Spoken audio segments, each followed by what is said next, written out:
ফাটা জানালা খুলে দাও না। তাঁদের অপেক্ষায় কেটে গেছে 53 বছর, ফেরেনি কেউই। তাঁদের আত্মদানের ফসল লাল সবুজের এই নিশান, একটি স্বাধীন ভূখণ্ড।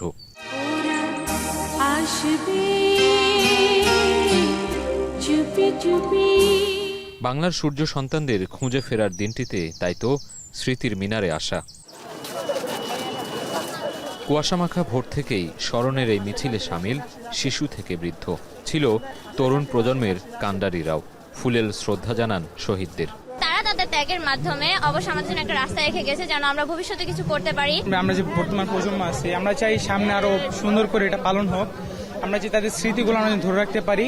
বাংলাদেশ প্রতিষ্ঠার যে আদর্শ ছিল, যে মূল মন্ত্র ছিল, সেই মূল মন্ত্রের পথে পরিবর্তনটা হয়, তবেই সেই পরিবর্তন সদর্থক হবে এবং শুধু শহীদ বুদ্ধিজীবী না, সকল শহীদদের আত্মদান সফল হবে বলে আমি মনে করি। বাংলাদেশের আগামী জাতি যাতে সুসংহত হয়, তারা তার দেশকে ভালোবাসে এবং দেশকে বিশ্বের দরবারে উন্নত করতে পারে, সেটাই আমরা আশা করি। বেলা গড়াতেই ঢল নামে সর্বস্তরের মানুষের। বাদ যায়নি স্কুল কলেজের শিক্ষার্থীরাও। সবার কণ্ঠে ছিল জ্ঞানভিত্তিক রাজনীতির চর্চা ও বুদ্ধিবৃত্তিক সমাজ গঠনের প্রত্যয়। সূর্য সন্তানদের প্রতি আমাদের যে ঋণ এবং দায়, যেটি আমি আগেও বলেছি, এখনো বলছি, সেটি শোধ করার প্রধান উপায় হচ্ছে আমাদের একটি মুক্তবৃত্তি কেন্দ্রিক সমাজ বিনির্মাণের চেষ্টা করা এবং যার যার পর্যায় থেকে সেই সমাজ বিনির্মাণে এই দেশ পুনর্গঠনে অবদান রাখা। মুক্তিযুদ্ধের ইতিহাসকে কুক্ষিগত করে ফ্যাসিবাদের উত্থান রুখে দেওয়া সহ সার্বভৌমত্বের প্রশ্নে বাংলাদেশকে মাথা উঁচু করে এগিয়ে নেয়ার তাগিদ বিভিন্ন রাজনৈতিক দলের। কখনো যাতে বাংলাদেশে ফ্যাসিবাদ গেড়ে বসতে না পারে, আমরা একটা সমৃদ্ধশালী বাংলাদেশ চাই। একই সঙ্গে সকল রকমের আধিপত্যবাদী শক্তির চোখে চোখ রেখে তাদের দিকে আঙ্গুল উঁচিয়ে কথা বলতে পারে এরকম একটা সফটব্রেন বাংলাদেশ চাই। বুদ্ধিজীবীদের যে আকাঙ্ক্ষা, মুক্তিযুদ্ধের যে আকাঙ্ক্ষা, সেটাই যারা ধারণ করে তারাই বারবার ফিরে আসবে এই বধ্যভূমিতে।